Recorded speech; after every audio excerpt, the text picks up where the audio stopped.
You know what I think an interesting thing is, what we're going to see is stamina is going to be a huge factor here.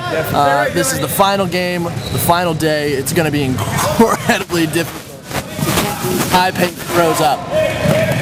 Yeah, the second half I think will become a much more defensive. Number 11, Devon Hawkins, taken out for the Chippewas. Two players really keep an eye on today.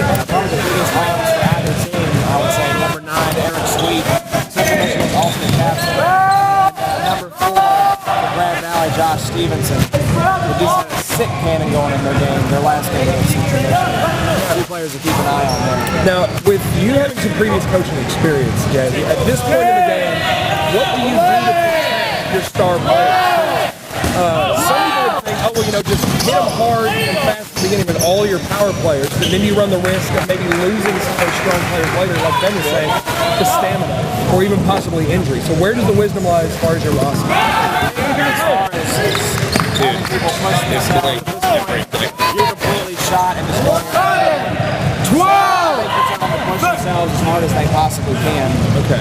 Because at this point, there's nothing left to do. So you're going on. You got to leave it all on the floor. Yeah. That's right. Because this is the last one. You know, this is the championship game. I hate to play John Madden, but there's no more dodgeball after this.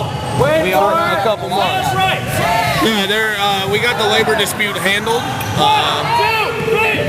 Big court throw from Grand Valley number 32 coming back. It looks like he called out a hit. It doesn't look like. I don't know how he's playing it. All right, Central Michigan with a huge ball advantage. Grand Valley with a man advantage, or man advantage. I coined that. Grand Valley going to the last second on all these throws here. They're really not being that aggressive this game. Something interesting. How about some outside of the media coverage? We have two very skilled refs and two shot clock counters on either side that are synced up together. So as far as about refs, we really have no excuse. Yeah, but somebody probably will. It always happens. All right. We're trying to minimize counter. Once again, Grand Valley going to the last second with their throws. We're tied up right now, 11-11. 11 for the Chippewas and 11 for Grand Valley. They've both slowed down tremendously. I've noticed the last couple of CMU goes out. Down for CMU. They're off the captain. Gonna need to bring him back into the game. This is kind of bizarre. I haven't seen any major catches yet. I don't know if it's that the teams are worried about going to the catch and flubbing it, or if it's just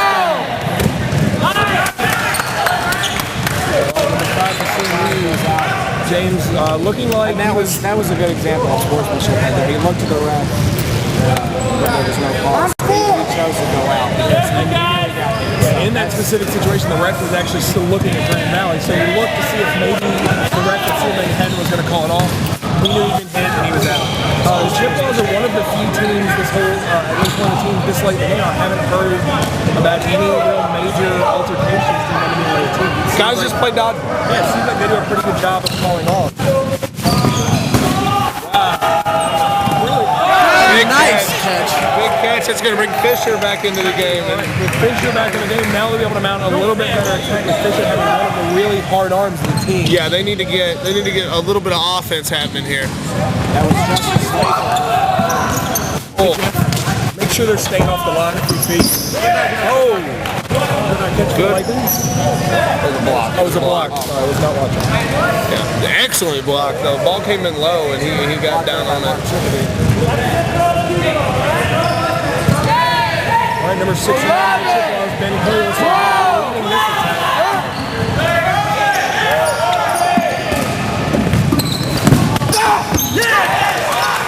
Lee goes down. The block for his captain. He managed to keep his captain in the game, but he does go out of the shoulder. Hot ball.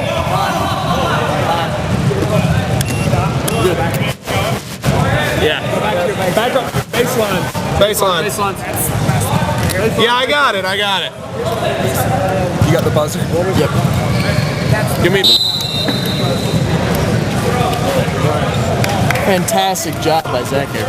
Yeah, I'm announcing this game, providing color commentary, a little bit of analysis, and also please no, and running the clock. Ooh, a good opportunity to get the 4 out, and they just don't capitalize. Yeah, they did not capitalize. Big opportunity to get one of Grand Valley's big arms out. They did not capitalize. And Lesson's taking it off. Number 4, Josh Stevenson from GVSU, does have a kiss me tattoo. Yeah, he's got 2 lips on the other side too. Very Gucci Mane. Did you know that Gucci Mane has a tattoo of an ice cream cone on his face? Completely off topic. Anyway, but if anyone here's playing a trivia contest, Gucci Mane ice cream tattoo. Good enough. The pounds coming into the booth here. The pounds are in the trash can. Gucci does the dishes.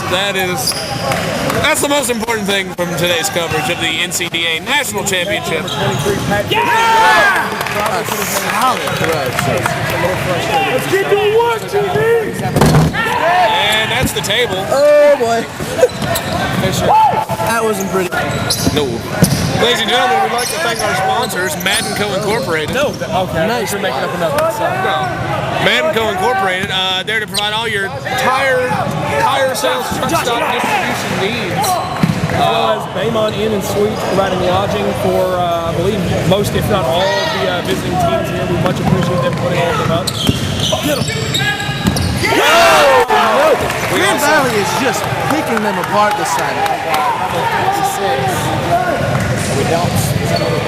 Slowly but surely. Stop calling me Shirley. Here comes Grand Valley with a huge push. A catchable ball. Stevenson did not get everything he wanted to behind that one. One of the most vocal teams in the league. I'm hearing them doing a whole lot of talking back and forth. It looked like a headlock there. 41, Zachary Mason. Whoa!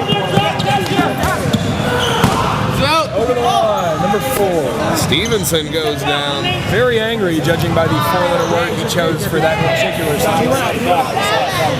Yeah, I heard duck. He's out of bounds back Or four.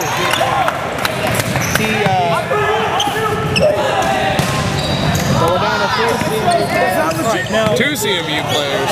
yeah! 1 CMU player. Go TV! He's got number 12, Colin Wells. Does it make any sense him to stay in? Yeah, I think he's going to run out. Okay, Colin Wells has run out of bounds. He's going to stop the clock. We're 11 minutes in, which means that... And before we head back to the action, let's take a quick look at the hit chart, one of our new gameplay summary features. This map shows every hit from the last segment from where it was thrown, designated by a circle, to where it hit the target, shown with an X.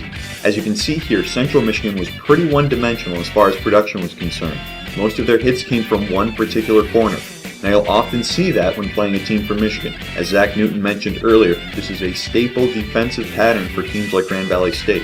Put a small row of blockers in front of your unarmed teammates and you'll minimize the chances of someone getting hit.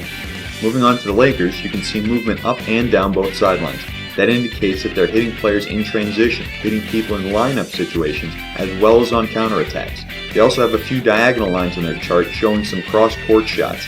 Now those are longer and consequently they're catchable if someone sees them coming, but smart players recognize when opponents aren't paying attention, and by the time they recognize what is coming their way, it's already too late.